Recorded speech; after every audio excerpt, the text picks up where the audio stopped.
ఏపీలో మరో 20 ఏళ్లు వైసీపీ అధికారంలోకి వచ్చే అవకాశం లేదని జనసేన పార్టీ ప్రధాన కార్యదర్శి ఎమ్మెల్సీ నాగబాబు అన్నారు. ఉత్తరాంధ్రలో పర్యటించిన ఆయన విశాఖపట్నం జిల్లా అసెంబ్లీ నియోజకవర్గాల నేతలు కార్యకర్తలతో నాగబాబు సమావేశమయ్యారు. వైసీపీ నేతలు అనేక కుట్రలు చేశారని వాటిని తిప్పికొట్టాలని కార్యకర్తలకు దిశానిర్దేశం చేశారు. వ్యక్తిగత స్వార్థ ప్రయోజనాల కోసం కూటమిలో ఎవరు చిచ్చు పెట్టవద్దు అంటూ హెచ్చరించారు ఆయన. అలాగే ఓర్పు ఉన్న వారే గొప్ప నాయకులు అవుతారన్నారు. కూటమి మరో 20 ఏళ్లు బలంగా ఉంటుందని చెప్పుకొచ్చారు. బీజేపీ, చంద్రబాబు, పవన్ కళ్యాణ్లు స్పష్టమైన అవగాహనతో రాష్ట్ర శ్రేయస్సు కోసం పనిచేస్తూ ఉన్నారని, వారికి సహకరించాలని కోరారు ఆయన.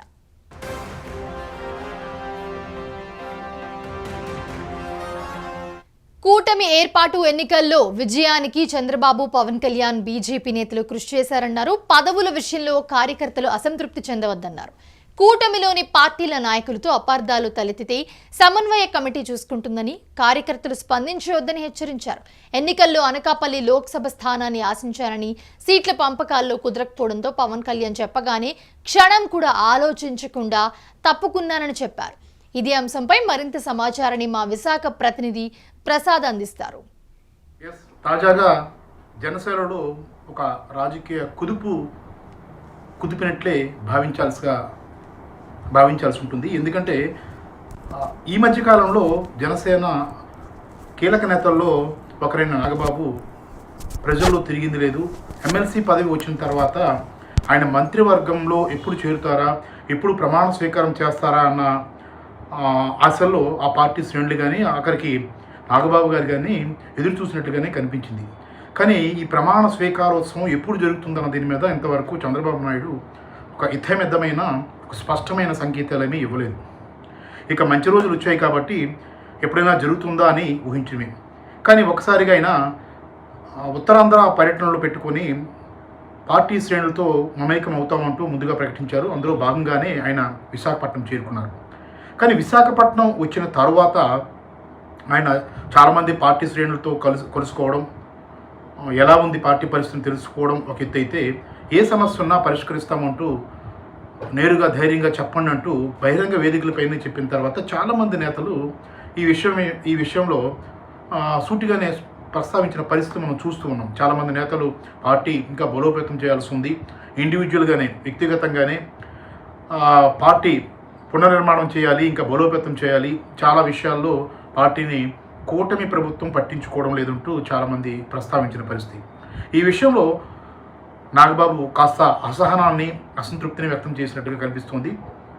విశాఖలో జరిగిన ఒక సమావేశంలో అదే పార్టీ, జనసేన పార్టీకి సంబంధించిన కార్పొరేటర్ భర్త ఈ విషయాన్ని ప్రస్తావించినప్పుడు ఆయన కాస్త అసహనం వ్యక్తం చేస్తూ ముందు బయటికి వెళ్ళంటూ ఆయన సూచించడం జరిగింది. మరికొంతమంది వీర మహిళలు కూడా పార్టీ బలోపేతం చేయాలి, పార్టీ నేతలకు సరైన గౌరవం దక్కాలంటూ ప్రస్తావించిన పరిస్థితి కూడా మనకు కనిపించింది. కాబట్టి ఇలాంటి పరిస్థితులన్నీ మనం చూసినప్పుడు పార్టీ శ్రేణులు ఒక అలజడి అయితే ఉంది. తమ వల్లే కూటమి గెలిచిందన్న భావనతో ఉన్న జనసేన పార్టీ శ్రేణులు గెలిచిన తర్వాత తమ భవిష్యత్తు ఏంటి, తమను ఎవరూ పట్టించుకోవడం లేదన్న బాధ అయితే వ్యక్తం చేస్తున్న పరిస్థితి కనిపిస్తుంది. ఈ క్రమంలో జనసేన అధినేతల్లో ఒకరైన, కీలక నేతల్లో ఒకరైన ఎమ్మెల్సీ నాగబాబు పర్యటన చేయడం కూడా కీలకంగానే భావించాల్సి ఉంటుంది.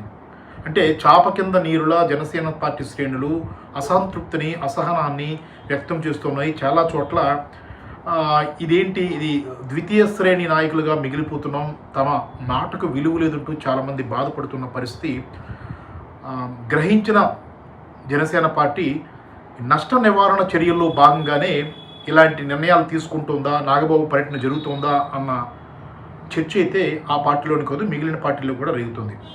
నాగబాబు పర్యటన దిశానిర్దేశం ఏంటనేది మనం చూసుకుంటే, కూటమికి జై కొట్టడం, తెలుగుదేశం పార్టీకి సంబంధించిన నేతల విషయంలో ఎలాంటి అసంతృప్తి వెళ్ళగకుండా వారు ఏమంటే సై అంటే గొడవకి వెళ్లకుండా వారి అడుగుల్లో మడుగులెత్తే విధంగా వ్యవహరించడమే ముందుకెళ్లాల్సిన పరిస్థితి ఉందంటూ ప్రత్యక్షంగా నాగబాబు ప్రకటించడం పట్ల, ఈ తాజా ప్రకటనల పట్ల ఈ ఉత్తరాంధ్ర టూర్ అయ్యేలోపు జనసేనలో ఎలాంటి పరిణామాలు ఉంటాయి, మరి నాయకుడి సూచనలు, ఏదైతే హెచ్చరికలు లేదంటే ఆదేశాల విషయంలో జనసేన నేతలు వెళ్తారా, లేదంటే ఇలా ఎన్నాళ్ళంటూ ఏమైనా అసంతృప్తి వెళ్ళగెక్కి బయటపడతారా అన్నది